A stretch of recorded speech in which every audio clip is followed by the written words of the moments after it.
Welcome, everyone. It is a pleasure to have you here as we explore a significant milestone in digital defense, the NIST Cybersecurity Framework 2.0. As the technological landscape continues to evolve, so too must our strategies for protection. This latest version of the framework marks a pivotal shift, moving beyond isolated security measures toward managing cybersecurity as a unified enterprise risk discipline. Throughout this session, we will examine how this updated guidance empowers organizations to integrate robust security practices into their core business strategies, ensuring resilience in an increasingly complex threat environment. CSF 2.0 represents a taxonomy of outcomes rather than a prescriptive checklist. It provides high-level cybersecurity outcomes designed for any organization, regardless of its size, sector, or maturity.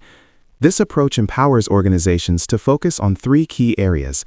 The first is to understand and assess, which involves describing the current and target posture to accurately determine gaps. Next, organizations can prioritize their work by organizing actions that align with their mission, legal requirements, and risk expectations. Lastly, it enables them to communicate effectively, establishing a common language across internal teams and external partners to ensure everyone is aligned on cybersecurity goals. To understand the structure of this framework, we must examine its three foundational components: the core, profiles, and tiers. The core is the nucleus of the entire framework. It consists of a hierarchy of functions, categories, and subcategories that details specific cybersecurity outcomes. This provides a common language and a systematic way to manage security activities across the organization. Next, we have profiles, which serve as the primary alignment tool. Profiles provide the mechanisms for describing an organization's current and target cybersecurity postures. By mapping these against the outcomes defined in the core, organizations can prioritize where to focus their resources to achieve their security goals. Finally, the tiers act as a maturity gauge. They characterize the level of rigor and sophistication behind an organization's cybersecurity risk governance and management practices. Tiers help stakeholders determine if their current approach is appropriate for their risk environment and business objectives. By integrating these three elements, the framework provides a comprehensive roadmap for managing cybersecurity risk in a structured and scalable manner. To understand how cybersecurity objectives are organized, we must deconstruct the core structure of the framework into three distinct levels: functions, categories, and subcategories. At the highest level are the functions: govern, identify, protect, detect, respond, and recover. These represent continuous, concurrent, and overarching actions that form the foundation of a robust cybersecurity posture. Moving one level deeper, we have categories. These are sets of related cybersecurity outcomes that collectively comprise a function. For instance, within the identify and protect functions, we look at outcomes such as asset management, data security, and risk assessment. Finally, at the most granular level, we find subcategories. These define specific outcomes of technical and management activities. Examples include inventories of hardware are maintained, or data at rest is protected. These subcategories are designed to be forward-looking and are applicable across a wide range of technology environments, including IT, IoT, OT, cloud, and AI. Together, these three levels provide a clear path from high-level strategic goals to specific, actionable security requirements. The 6 core functions of the NIST Cybersecurity Framework are designed to operate concurrently rather than in a linear sequence.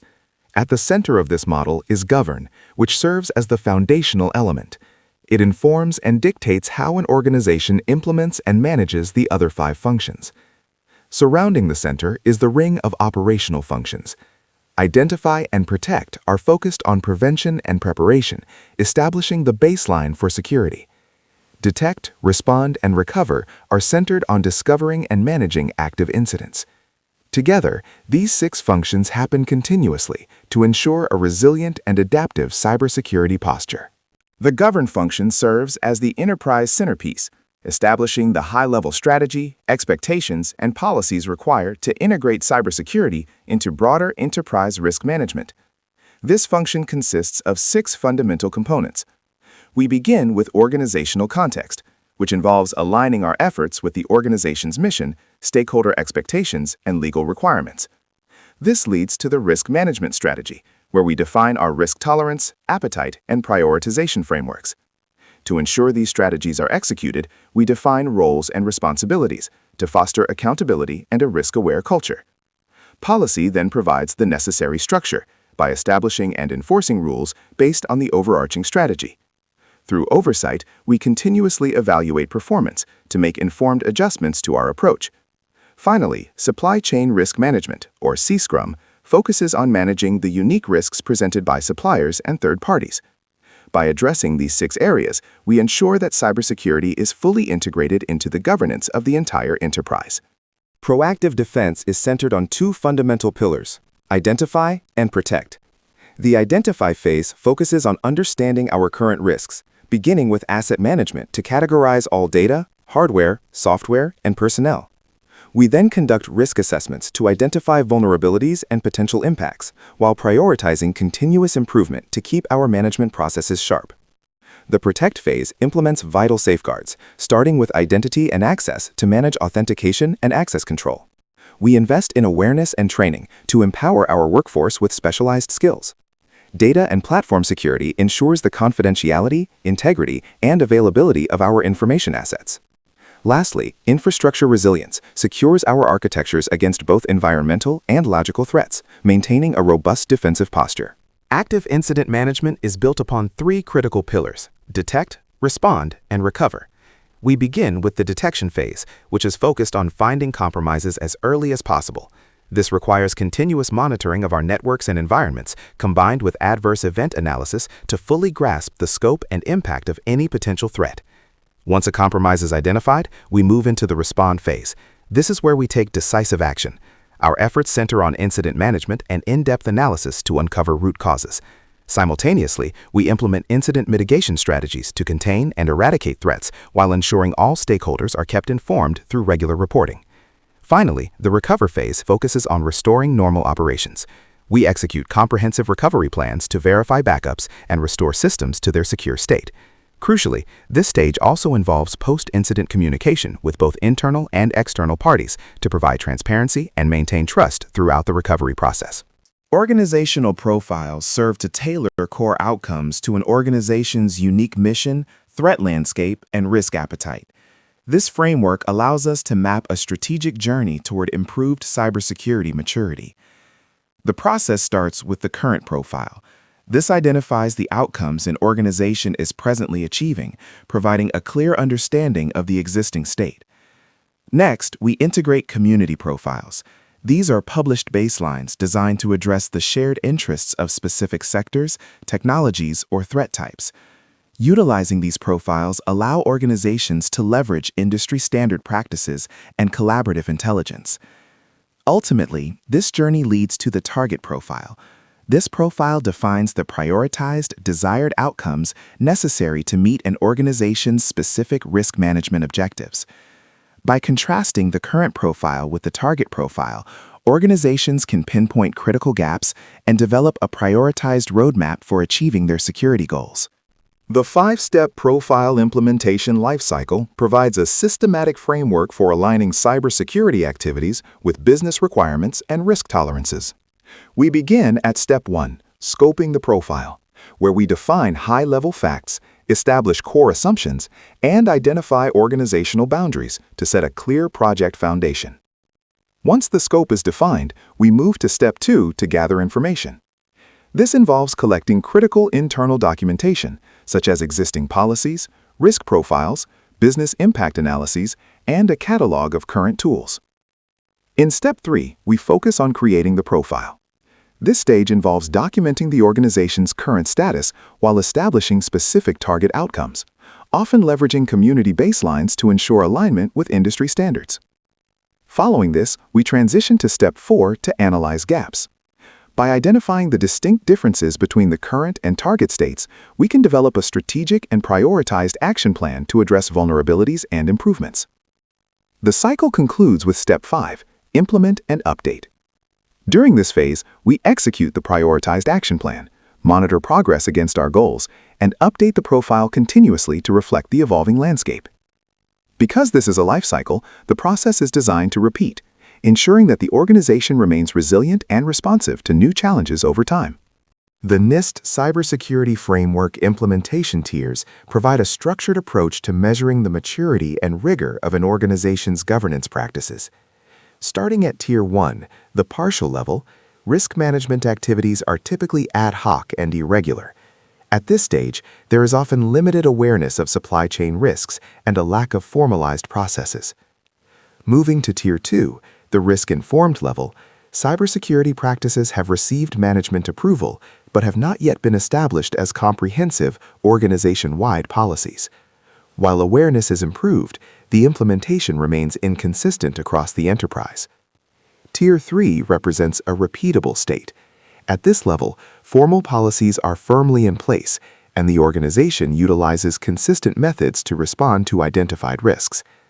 Furthermore, there is a commitment to the routine sharing of cybersecurity information, both internally and with external partners, to strengthen the collective defense. Finally, Tier 4 is the adaptive level, representing the highest degree of governance rigor. Here, the organization is agile, predictive, and focused on continuous improvement. Cybersecurity is no longer a standalone function. It is deeply embedded in the organizational culture and integrated into enterprise budgeting and strategic planning.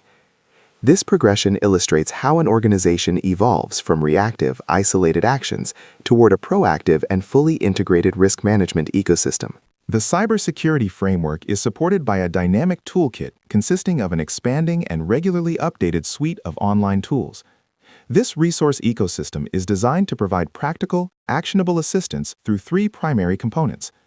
First, informative references provide direct mappings that connect CSF outcomes to a wide range of existing global standards, guidelines, and regulations, such as SP 800-53. This helps organizations maintain consistency across various compliance requirements. Next, implementation examples offer action-oriented, notional steps, such as sharing, developing, and monitoring, that illustrate potential ways to achieve specific subcategory outcomes. These examples serve as practical models for implementing the framework's core objectives. Finally, quick start guides provide highly tailored, actionable first steps for specific audiences or topics. These are especially useful for focused implementations, such as managing the transition from CSF 1.1 to 2.0. Together, these supplementary resources ensure that the framework remains a flexible and living tool for all users. Bridging the communication gap requires a seamless alignment between strategic leadership and technical execution. At the top of this model, executives are responsible for setting high-level mission priorities, defining the organization's risk appetite, and allocating the necessary budget to support security initiatives. Managers serve as the critical bridge in the middle, responsible for translating those executive priorities into operational framework profiles that can be acted upon by technical teams. At the operational level, practitioners are the frontline experts who implement technical controls and continuously monitor environments to ensure security measures are functioning correctly. The flow of information is a continuous cycle. As indicated on the left, practitioners provide implementation data to managers, who then deliver updates on enterprise risk to the executive level. On the right, we see the reporting structure, where key performance and risk indicators are funneled upward. This bidirectional communication ensures that leadership has the visibility needed to make informed decisions, while technical teams have the strategic guidance required for successful implementation. Effective risk management requires integrating various domains into a cohesive enterprise portfolio. As we see in the central Venn diagram, cybersecurity risks, which involve potential losses in confidentiality, integrity, or availability, overlap with privacy risks associated with data processing. These cybersecurity-related privacy events necessitate a synchronized response across both disciplines. Expanding this view, we must manage the supply chain ecosystem, or C-Scrum, to mitigate exposure throughout our intricate networks of global suppliers and service providers. Furthermore, as we adopt emerging technologies, it is vital to apply frameworks such as the AI RMF. Treating artificial intelligence risks alongside established legacy risks allows the organization to yield truly integrated and efficient outcomes, securing the enterprise against both current and future challenges. Resilience is a continuous process rather than a static destination. Because cybersecurity risks are constantly expanding, an organization's security posture must adapt continuously to keep pace with the evolving threat landscape. This evolution requires us to leverage the govern function, elevating cyber risk to an enterprise-wide leadership priority rather than treating it as a siloed technical issue. By utilizing profiles, we can effectively map the journey from our current reality to a secure, adaptive future state, ensuring that our growth remains both resilient and sustainable.